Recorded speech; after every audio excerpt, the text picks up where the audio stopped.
was a lot of inspiration that went into Call of Duty Black Ops multiplayer.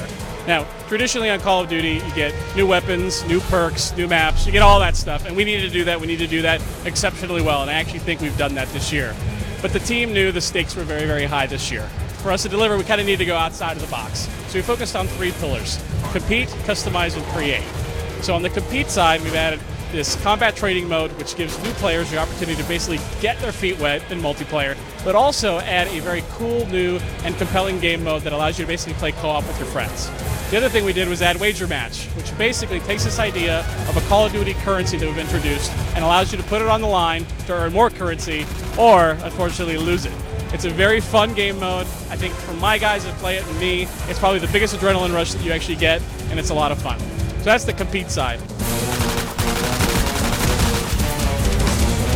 On the create, we've added this cool new theater mode. And the way the theater mode works is that you can go into your basically all your recent games, and you can play any game back as a video that you actually played. Now the cool part is it's got full DVR controls and camera controls. So I load up the match, I can go in third person, first person, break the camera, follow my guy around, and I can follow any other player around. So let's say I'm playing with someone who's really good. I'm like, wow, how does he do all this stuff? What's his loadout? I can just break the camera and follow him around and see how he plays. There's also another cool component to theater as well. On Call of Duty this year, we've introduced this idea of a player card. So normally when I go into the game, I can go look at your name and say, okay, here's this guy, he's level 54, and that's what he does. Now think of it as your Call of Duty baseball card.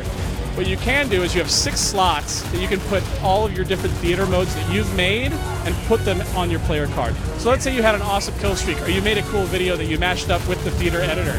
You can then put that on your player cards for when anybody goes to say, hey, who's that guy? Oh, wow, this guy's awesome. He's gotten all these cool kill streaks. Or he had this awesome, really funny tomahawk throw.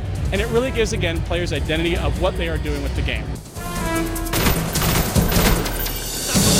So the last one is customization. And this one's really cool. This is something where everybody's like, I want Call of Duty to be my own Call of Duty. In the previous Call of Duties, we had this idea of you unlock emblems and you unlock call signs to do it. Now we're giving you the ability to make your own.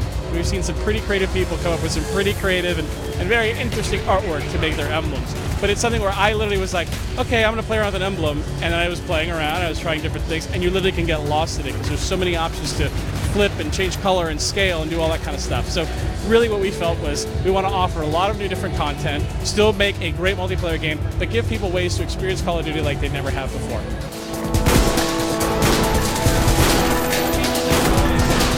Combat training was actually something, as they mentioned, was a development tool to actually to see how multiplayer worked, how the enemies, how things were behaving within the world.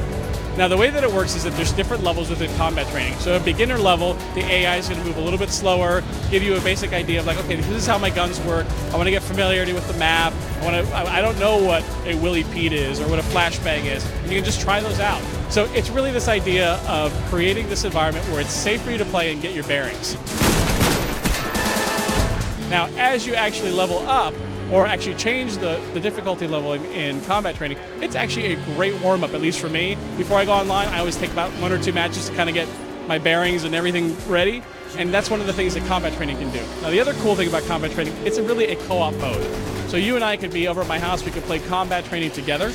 If you're over at your place, we have a bunch of other friends together, we can jump on and literally play combat training. We could be like, you could be with you and 2 other bots, and I could be with my buddy and 3 other bots, and you can basically create matches and try them out with a lot of bots against a very small team, so there's a lot of variability that you can do. And I actually think that this mode will be a great sort of taster for people that are sometimes intimidated by Call of Duty multiplayer, and they can have their own multiplayer experience that way.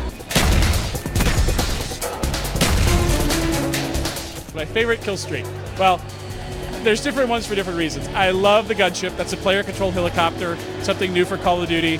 Napalm is awesome because it looks just incredible.